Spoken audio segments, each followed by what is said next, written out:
Hello everybody and welcome to this week's snowstorm edition of Growl Outer Adventures. And yeah, snowstorm, it's going to be hard for you guys to see because it's kind of dark out, but we got nailed about anywhere between 7 inches to a foot.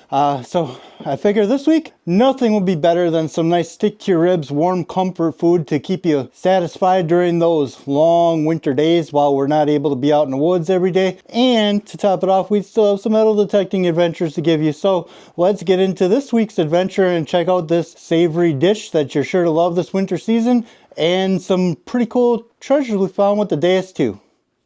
Okay, so we got ourselves a crock pot. We're going to be doing this in a crock pot.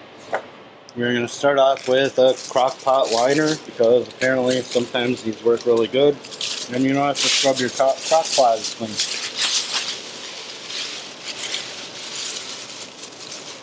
I don't know how true that is. So we have a mixture of gravies here. We're going to go with 2 jars of the home-style brown gravy. Alright, we got our 2 brown gravies in there. We're going to use a little spatula to get the rest of these out afterwards. And we're going to use 2 of the home-style mushroom gravy. Just like so. And then we are going to blend it in. Blend in a little bit of Dano's Original. That's the green top, as they say. But you can use any seasonings you want to. This is just how I do it. So I'm just sprinkling a layer of seasoning over the top of the gravy here so that I can mix it in. Alright, we're going to mix this in. Now this gravy is going to be for the hot beef and it's also going to be for the mashed potatoes. So we get a twofer here. We're going to mix this in a little bit. Just like that. And we're going to pour it all in here. Just like so. And now it's the part where we need the spatula, so we're going to clean all this up and then we're going to get on to the next step. Alright, we are at another park and we got a 59 signal on the DS2. We're using the DS2 for this park. So we're going to check it out here together and see what it is.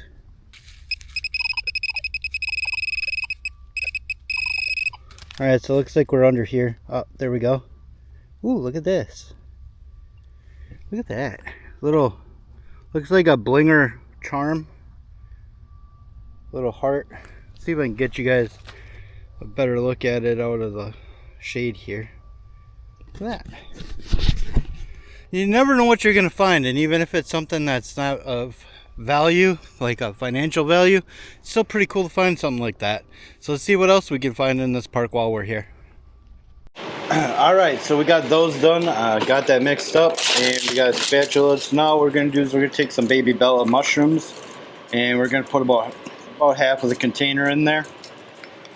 And then we're going to come over here to some of our freshly sliced onions, and we're going to throw a layer of those in there, in the bottom here, just a little bit. And then we have 2 pounds of sliced roast beef, Angus roast beef. We're going to kind of just put these in there and we're going to stir it up and keep stirring it up as we're putting these pieces of meat in here so it can kind of get everything all mixed together and working together. Alright, so there's some roast beef going in there. I'll throw a few slices in and then stir it, and then a few slices in and then stir it.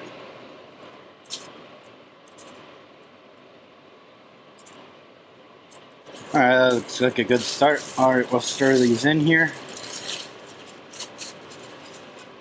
Alright, here comes some more.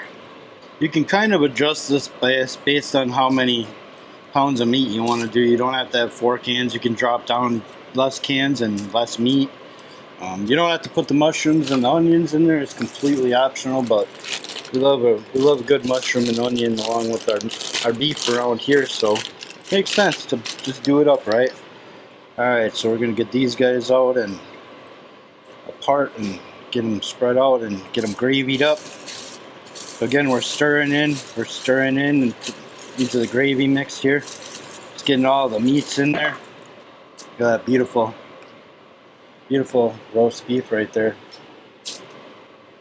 You can use any kind of roast beef too. It doesn't have to be the deli shaved stuff. You can buy it from the Carl Budwing stuff or the Oscar Mayer or whatever else you find in the store if you can't get at the at a fresh deli. I like the fresh deli stuff if I can get it. Fortunately, we live in an area where we got a couple of delis, so if one doesn't have it, the other one does. Alright, so we got all the meat spread out here. We're getting it mixed in one last time. Just like so. Alright, and now we're just gonna finish it off with the rest of the mushrooms on the top and another little helping of onions. Alright, now that we got it set up, this is actually gonna slow cook all day, and when we get closer to mealtime, we'll do up the mashed potatoes for you guys and we will serve it up. Now back to the video. Alright, we got a signal here that we're gonna dig together. So it's a pretty loud 62. Looks like it's kind of bigger, but it could just be how it's situated. Oh, look at that. We got ourselves one of those fancy Jefferson nickels. I don't know what we got for a year on it. It's kind of dirty. We'll clean it up and see what it is. That's our second nickel out here today. You know, this is actually the hardest coin for me to find, because I generally, when I get tired out and when I start doing a bit more selective digging, I kind of ease away from the aluminum type numbers in the 60s on the dais, like the mid 50s to mid 60s on the dais. I'll kind of just start ignoring them, but this is actually in that range, and it's a nickel, so I got to get better at that, guys. So there's a tip for you. Dig it all and you might get nickels. Alright, for the second part of this dinner, we are going to make some of my own mashed potatoes. I got my own little way of doing it, so we're going to kind of go through that, and should make for a great meal. So let's get this started. To kick things off, we're going to start back here, and we are going to have to cut all of those potatoes and put them in that pan. And just like that, they're all chopped up. Now we just got to add some water and boil these things till they're soft. And our potatoes are boiled, so now we just got to get them drained out and get them into this bowl. Just like that. Alright, so now we are going to start putting everything together and get it all mixed up. So we're going to take a little bit of onion powder. Yep, just like Miss Linda said. Oh, this one's not even open. Oh, yeah, it is. Alright. A little bit of onion powder in there. Just a little sprinkle across. We're going to do the same thing with some garlic and herb rub. You can use garlic and whatever else you want to, or just salt and pepper. I like a little garlic herb rub in there. And then, of course, just a little dash of some coarse salt and a little bit of ground black pepper. Alright, that is our dry ingredients there. Alright, chirpy 85 right here. I'm gonna guess it is Lincoln Memorial penny. What do you guys think? It's gonna be in here somewhere. Guessing right there. So let's put a little hole here. Get down a little bit further. Oh, I think that's what it is. Whatever the scratchy thing is. There it is. What is that?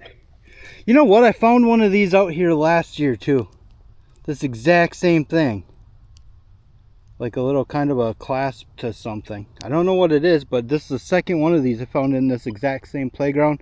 I think in this exact same area. I have no idea what that is, but if you guys do, please let me know.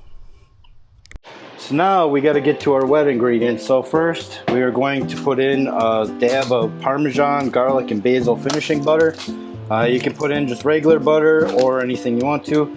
I like using this stuff. Works pretty good. So we're just going to kind of let it dollop and fall right in there. We're going to mix that all together. Miss Linda's helping doing chores, apparently.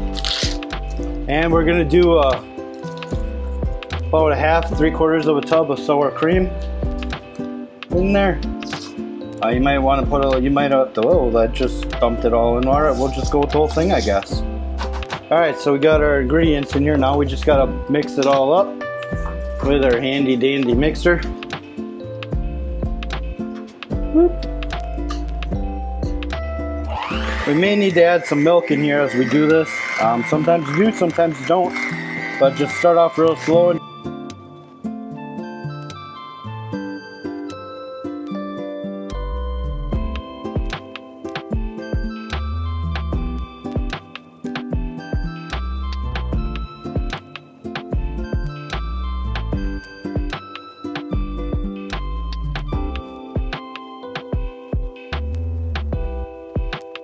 This is a little bit thick, so I am going to add a little bit of milk to it, a little bit of whole milk to it, just a smidge. There we go, just a little smidge of that whole milk in there. Alright, now we're just going to finish these up. Now you can see it's going to get a little bit of, it's going to look a little milky in the top at first, but we're going to blend all this all in, and it should come out to just the right consistency. You can leave your skins on, you can take them off, it's personal preference. I like the skins on. Adds a little bit of texture into the mix here. You can make it as lumpy or not lumpy as you want. No rules here, a little bit faster. I think we're just about there, guys. This we're gonna move down in a little bit. Make one last lap.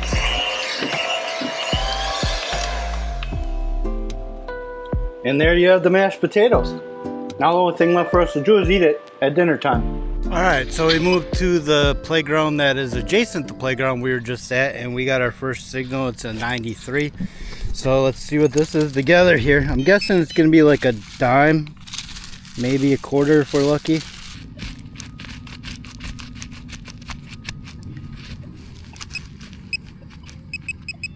There it is. Finally. Finally we can see what it is.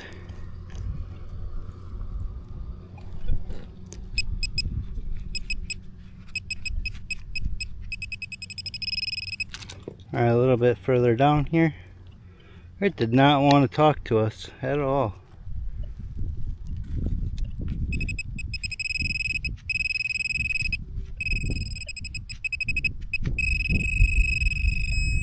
Alright, so it's right down here, whatever it is. Oh, I see it. You guys see it?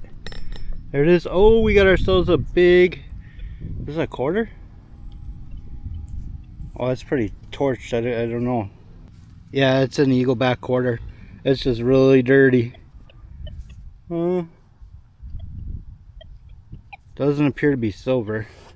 Yeah, this is a modern eagleback quarter. It took a little bit to find it, but we finally found it. It didn't get to escape us today. So, starting off with a quarter here. Well, it's officially later, and now it is time to get ourselves a plate. So let's get this hot beef sandwich and mashed potatoes put together. Alright, so we're going to get a bun here. You can use hard rolls, you can use bread, you can use toast, you can use whatever you want to. Alright, so we're going to crack this guy open. And then we're going to take some of our meat from our hot beef in the slow cooker over here. You can see that right there, all that goodness. And then we are going to do a little bit of fresh onion on the top. Just like that. And we're going to close her up. Next we need some mashed potatoes.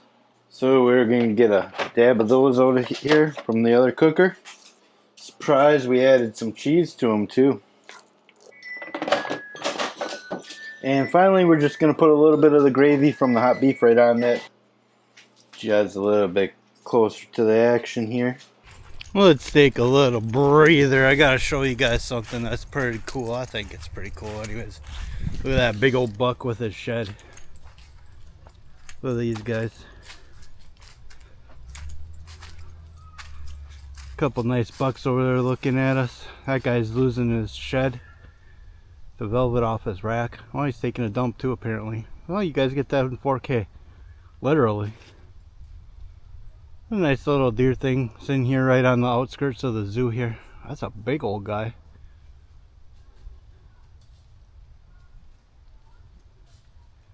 You know, he is the one giving orders. Alright, let's get back to this playground. And so ends another Growl Louder adventure. Please check in next week Friday for the next episode.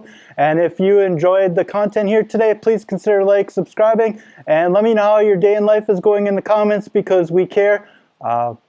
Remember to make your day, don't let your day make you, and until our next adventure, be inspired, be inspiring, and growl louder. Peace.